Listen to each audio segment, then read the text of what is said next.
Buenos días, ¿cómo están? Buenas tardes también, dependiendo desde dónde nos van a estar acompañando en el día de hoy. Nuevo informe del periódico Comunidades Plus, que siempre me da mucho placer poder hacerlo con el director, a quien le voy a dar la bienvenida en este momento. ¿Cómo estás, Natalio? Hola, ¿qué tal, Ilan? Como estás sufriendo la ola de calor, pero por fuera de eso estamos bien. Y claro, siempre es bueno recordar que de este lado del continente, en Argentina, está haciendo bastante calor, así que deseando que baje un poco la temperatura, así que los que están en Europa nos pueden mandar un poco del frío que están Una viviendo brisa ahí, ¿no? fresca, Una así fresca es. brisa, me parece que sí.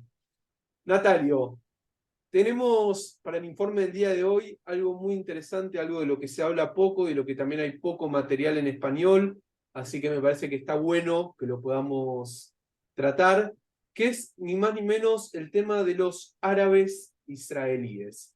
Cuando yo hablo de árabes israelíes, ¿a quién me estoy refiriendo? ¿Cuántos son? ¿En qué se diferencian de un palestino árabe que puede estar en Cisjordania, que puede estar en la Franja de Gaza? Son algunas de las preguntas que se me van ocurriendo que me imagino que vos nos vas a estar comentando, como siempre, con datos y con precisiones. Bueno, Ilan, gracias. Es una pregunta muy importante, porque los árabes israelíes hoy representan en Israel el 21% de la población. Es decir, es una minoría realmente considerable. Y para todos aquellos que dicen o que piensan, mucha gente lo hace, no judío en general, y antisionista, dicen que Israel es un estado de apartheid, que es un estado racista.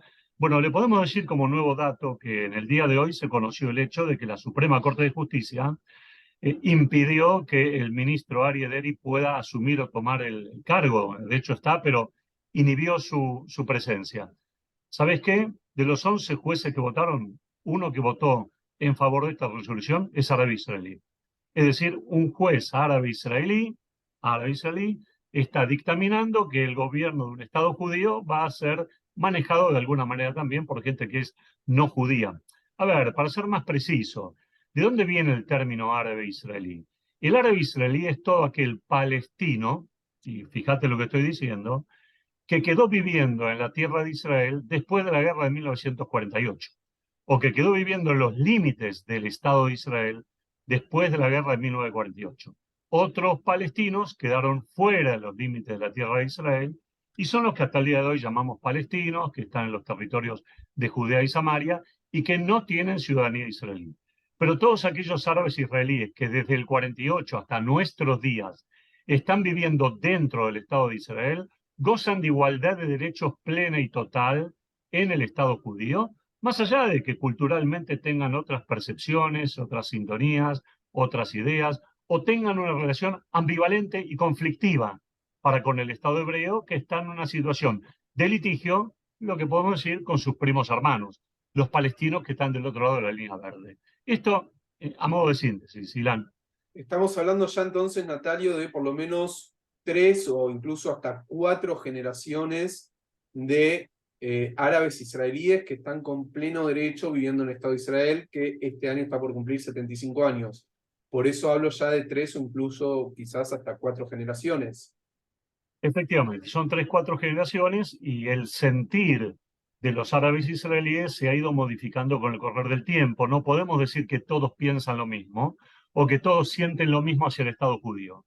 Hay quienes se sienten incómodos en el Estado judío y apoyan la causa palestina, y por eso tenés en el Parlamento israelí dos bloques importantes que son de partidos árabes israelíes que no reconocen al Estado de Israel, no son sionistas, y a veces la gente se agarra los pelos de cómo hay un Estado que permite que parte de su población vote en un parlamento en donde no reconoce la existencia del propio Estado judío, del Estado de Israel. Bueno, estas son las incoherencias y de las situaciones que se permiten en un marco democrático del Estado de Israel.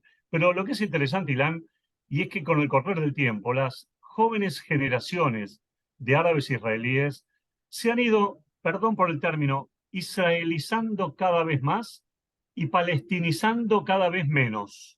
¿Qué significa esto? Que sienten al Estado de Israel como su Estado y que sienten que pagan impuestos en un Estado que les devuelve en gran parte de lo que ellos dan, trabajan, estudian, van a hacer las universidades, no van al ejército, es verdad, están eximidos por una cuestión de conciencia, pero pueden hacer ejército si quisieran, participan en la policía, Se los ve en distintas brigadas también de bomberos, en hospitales, enfermeras, en distintos ámbitos, trabajando por el Estado de Israel que ellos llaman su propio Estado.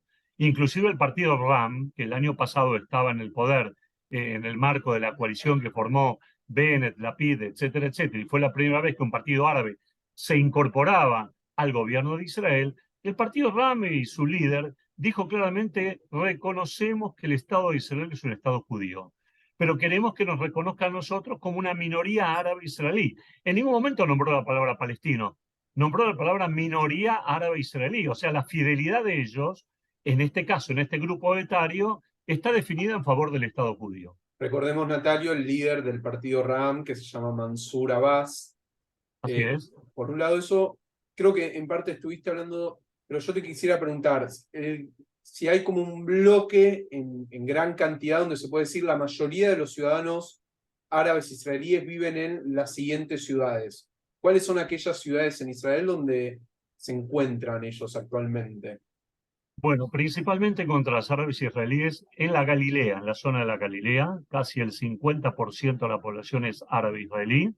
Ciudades como Nazaret, otras ciudades, se me escapa por el nombre, pero podés encontrar ciudades como, ahora se me está escapando, ya me voy a acordar y te voy a decir, pero también particularmente encontrás en el sur del país, entre población beduina, tenés la ciudad de Tel Sheva, cerca de Beersheba, no confundir, tenés la ciudad de Raad, en el norte, ahora me acordé el nombre, la ciudad de el Fahum, una ciudad muy violenta, muy complicada, porque ahí hay otra cuestión, es que la inserción de muchos árabes israelíes en Israel como miembros del Estado judío está acompañada de unas ciertas situaciones de violencia interna familiar que no tienen que ver con el conflicto árabe-israelí, con el conflicto palestino-israelí, sino que tienen que ver con un conflicto intercultural, un conflicto entre lo que llaman jamulas, familias de árabes que se llevan mal entre ellos y terminan con graves incidentes policiales. Y dado que no tenemos mucho tiempo, Ilan, y que queremos hacer estos informes muy cortos, pero muy sustanciosos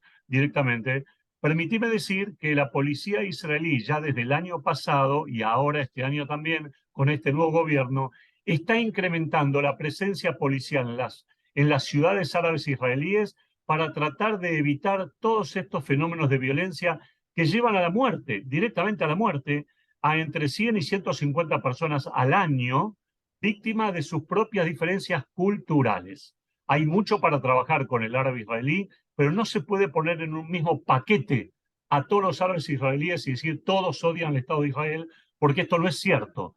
Quizá gran parte de su dirigencia, como lo he nombrado, ¿sí?, de otros partidos políticos, Balad, el Partido Comunista Israelí, no reconocen el Estado de Israel, pero la mayoría de los que trabajan, pagan sus impuestos, estudian, reconocen al Estado judío y están en búsqueda de un mayor progreso y una mayor motivación nacional. Creo, Natalio, que de a poco para ir cerrando el informe de hoy, vas a coincidir conmigo cuando te digo de que evidentemente estos 75 años han demostrado que la integración a través de la cooperación, del desarrollo, propiamente dentro del Estado de Israel, con cada vez más árabes israelíes participando no solamente en la vida política, porque definen quiénes quieren que los gobiernen en la tierra de Israel, sino que también en la vida universitaria, trabajando en los hospitales o en los distintos lugares donde puedan, evidentemente ayudan a tender puentes para que una sociedad que se mantiene divergente y que va a tener siempre sus diferencias, trate de mantenerse, no diría que homogénea, pero sí un poco más unida, para de a poco también evitar lo que pasó cuando fue el último enfrentamiento entre Israel y la Franja de Gaza, donde Israel nuevamente se defiende de los misiles asesinos lanzados entre la yihad islámica y también en parte por Hamas, que desató un conflicto interno donde propiamente ciudadanos árabes israelíes atacaban a israelíes judíos. Entonces, evidentemente es necesario seguir tendiendo puentes, acercar a la policía a los distintos barrios para que empiecen a cooperar. Entonces, evidentemente, mayor integración, mayor cooperación es la clave para una mejor coexistencia dentro de lo que es el Estado de Israel. Efectivamente, Ilan, hay que recordar que ciudades como Ramle, como Lod o como Akko tienen una población árabe israelí importante y efectivamente son ciudades donde en mayo del 2021 hubo incidentes graves entre árabes israelíes y judíos israelíes, justamente por los hechos que hemos visto en la Franja de Gaza. Pero que se entienda bien, el hecho que Israel respete a la minoría árabe israelí y le otorgue igualdad de derechos no significa que Israel deba dejar de ser un Estado judío. Israel es y debe seguir siendo un Estado mayoritariamente judío y hay que mantener ese carácter nacional y religioso del único Estado judío del mundo. Y hay una ley que así lo garantiza del 2018, una ley polémica en su momento, pero una ley aceptada que es la ley de Israel, Estado-Nación de todo el pueblo judío. De ahí el derecho de la ley de retorno a poder volver a casa, al hogar espiritual del pueblo judío. Ilan, creo que con esto agotamos el informe de hoy. Sí, sí, sí, desde ya que sí. Vamos a enviar un saludo muy especial a todos los que nos están acompañando. Nosotros nos vamos a estar reencontrando en este formato dentro de un tiempo, pero vamos a seguir comunicándonos a través de nuestras redes sociales, como siempre decimos, a través del WhatsApp. Y también vamos a seguir con nuestros informes, pero en otro formato, ya no así con video, sino que probablemente vamos a estar compartiendo audios y bueno, las diferentes maneras que tenemos de comunicarnos y de hacer llegar la información a la gente. Natalio, Sí, gracias por tu sí, es tiempo. esto. Y esto todo por tu culpa, Ilan, que te tomás vacaciones, así que tenemos que decir a la gente, te deseamos felices vacaciones y que descanses un poco. Me toca volver por un rato a Israel, así que después vamos a estar contando la experiencia de lo que fue estar unos días paseando por Tel Aviv, Jerusalén, bueno, por todos los Lo, lugares lo que esperamos con vimos en ansiedad. Israel. Un Lo placer, esperamos con ansiedad. Natalio. A todos los que nos acompañan, gracias y será hasta la próxima.